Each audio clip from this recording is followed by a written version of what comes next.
I chose a topic on sex work with a specific angle on sex work violence, which is police related.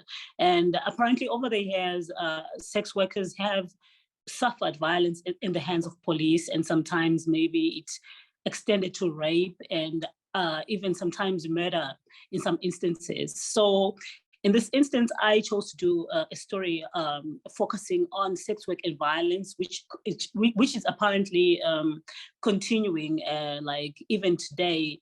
And then my mentor, the mentor who was helping me in the IWMF project, actually advised that I sort of like take a solutions journalism kind of a narrative, whereby we do not only just look at the problems that sex workers are facing because due to police violence, but we also kind of look at some solutions that are in place to curb that kind of violence. So it is a story that relates to police violence, but then we look at ways I look at ways at how this violence is being curbed by sex worker activists in South Africa.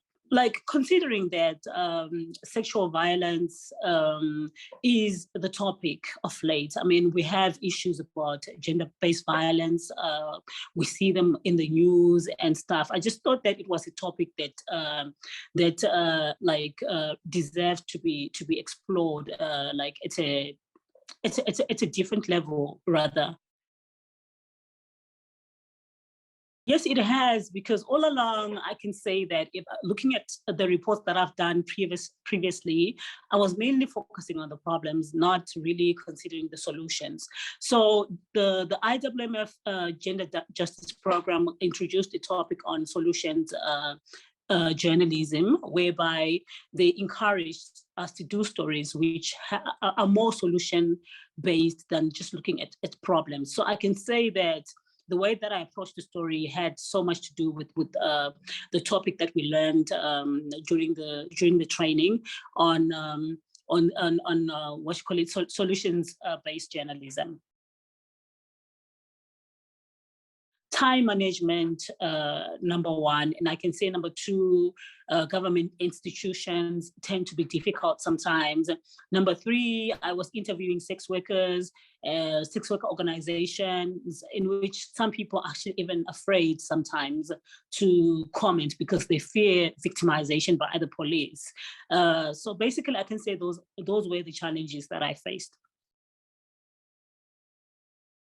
In most instances, you've got to ensure your interviewee that, you know, if need be, you need to protect them. And that is something that also came up in the gender justice program.